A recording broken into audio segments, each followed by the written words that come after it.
got cops on the street, so we're good. Dr. Murray is not a perfect man. He's an imperfect man, like all of us. If the prosecution is going to get up here and tell you he's greedy and callous and reckless, you need to hear the full story about it.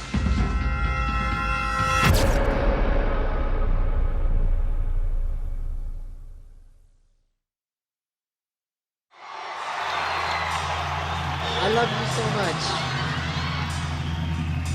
In the spring of 2009, Michael Jackson was poised for the biggest comeback of his career. I'll be performing the songs my fans want to hear. A record-breaking 50 concerts that summer at London's O2 Arena. This is it. I mean, this is really it. This is the final curtain call. To help him get through this grueling schedule, Jackson turned to Dr. Conrad Murray. Michael was an incredible human being, the greatest performer of all time. We're friends, and I could never, ever betray his trust in me. Conrad Murray was the last person to see Michael Jackson alive. On the 7th of November, he was found guilty of Jackson's homicide. It took 2 years for Dr. Murray's case to come to court. He never took the stand to defend himself. My story is one of David and Goliath. I've seen the whole world coming at me. That's Goliath. Yeah, you cast your fate to the wind, and it's left for others to judge and to make a decision.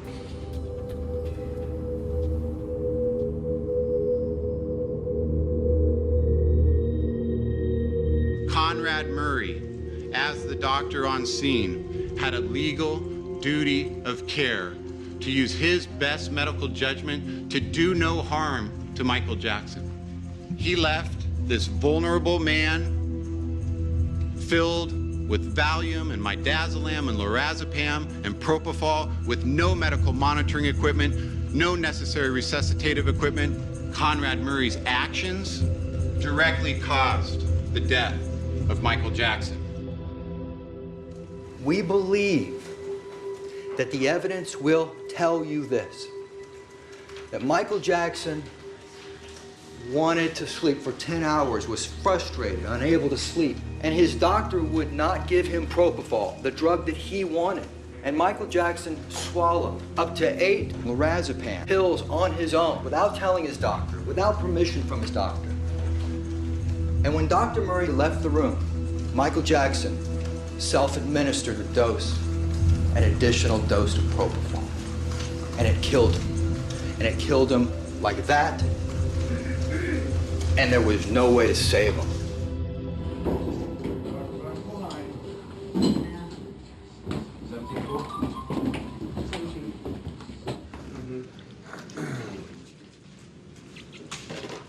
During his opening statement, Murray's lead attorney, Ed Chernoff, introduced the idea that Michael Jackson took a fatal dose of the drugs propofol and lorazepam himself, a claim they would struggle to prove.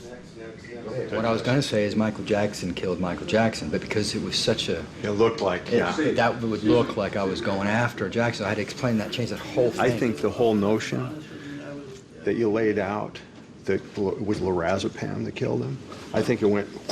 They were surprised. They didn't know this. And that's because of what the media was portraying. So am I okay to go around to the media and say, you do hear what happened, right? You do hear what the defense theory is. Is that cool to do, Ed? I told you there was a surprise today. Go over the opening of our opening statement. You know what killed him now. And it wasn't propofol. The defense is fighting to get the media to even consider that Murray's treatment of Michael didn't lead to his death. The way way the media is running this, it's as if Dr. Murray came from hell up to earth specifically for the purpose of killing Michael Jackson. The entire planet wants to know what happened to Michael Jackson. Conrad Murray's relationship with Jackson began 5 years ago. One of Jackson's security team recommended Dr. Murray, the doctor who had saved his father's life. He made a house call to the singer's mansion in Las Vegas to treat his children. This is where I met him, and I took care of himself and his 3 children initially. And then we developed a relationship as of that time on. He could not really enjoy his property. I mean, paparazzis were here, fans were around, everybody was looking into the property. And we escaped many a time, actually in this said vehicle. He would climb into the back seat and lay low. We would tell security, don't follow us. My heart pounded a little bit, but he liked those risks. I think he kind of cheered it on. The 2 men spent time together in Las Vegas. Dr. Murray claims that the pop star was grateful for his assistance. There were some things that he needed, personal hygienic changes, and unbelievably, never having had a manicure all your life, never having had a pedicure, walking around with painful feet as a dancer, unbelievable calluses. So I brought the appropriate specialist. He was very pleased, of course. Dancing without pain for the very first time, that was amazing. He felt that I was someone you can trust. And all of his life, he was searching for a friend. He had very close acquaintances. He spoke about Marlon Brando and his son, Fred Astaire, and Ginger. But friends he did not have. He said, of all my life, I have found one friend, which is you, Dr. Conrad.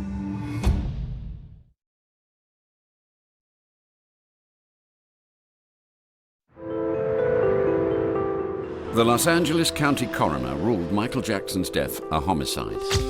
The autopsy recorded that an overdose of the anesthetic propofol killed him. I'm holding LAPD item 119, Your Honor, containing 2 100 milliliter propofol bottles, 7 20 milliliter propofol bottles. I'm opening the bag. The use of propofol in a home setting is the most damaging evidence against Murray. But the defense believed that the 25 milligrams Murray claims he gave Michael was not enough to cause his death. We're not communicating very well, Doctor. I asked you a question. What amounts of propofol do you use? In my practice for procedural sedation, I couldn't imagine I would give a dose of 25 milligrams because I would not expect that would produce any level of sedation. Is what you're saying is that 25 milligrams is a very small amount of propofol to give a patient? 25 milligrams would not be a sufficient dose in most patients.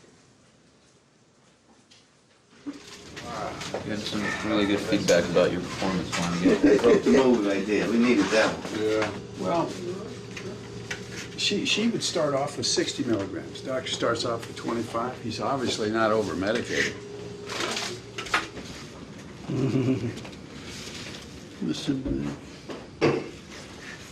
Lots of encouragement, letters. The point is to get the information to the jury. You did that perfectly. I got it. They got it. I saw them get it. Justice for Michael! Murray's lawyers are now working for free. To save money, Michael Flanagan, the LA-based member of the team, and his wife Susan have invited Ed Chernoff to stay at their home. Everybody flocks around, and there's got to be 100 cameras. So she said, well, what about Michael Jackson being so screwed up? I said, yeah. You see why you needed Dr. Murphy? Or Murray? That's what happens when Dr. Murray's not around. Well, you know what? There's nothing wrong with that. You have a First Amendment right to that. In fact, I think that's fantastic. You just didn't call him Murphy. What's his name? It's my filing system here. I mean, I'm up every morning at 4. Every morning. I get up, check my emails. I usually get 5 or 6 emails from hecklers. You know, people just calling to tell me I suck. You know, or to critique my performance. You know, win, lose, or draw, the truth of the matter is this is going to change everything I do from now on. There's not going to be any other case like this. 4 months before Jackson's death, Dr. Murray closed his Las Vegas and Houston clinics to become Michael's personal physician. Murray claims Michael wanted him to help prepare for the extraordinary demands of the This Is It concerts. He said, Dr. Conrad, I have watched you. I have looked at you for so long. And I said, why were you looking at me? What was that about? He said, I looked at you because, and I tested you, and you are the one. It was April 2009 when Murray moved to Los Angeles as Michael Jackson's full-time physician. He was granted special privileges in Michael's new home. I had the entire reign of anywhere I wanted to be in the house. And the only people that was in the home would be the children, Michael and myself.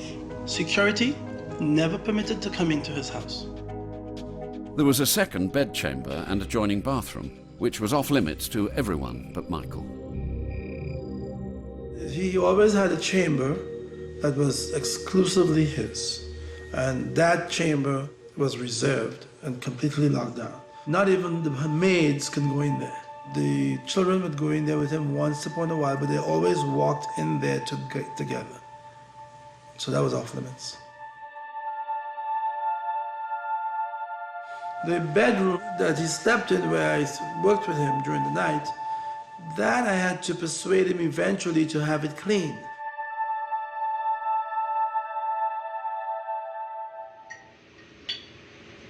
Dr. Murray's never been in that bathroom. That's off limits even for him. Nobody's been in that bathroom.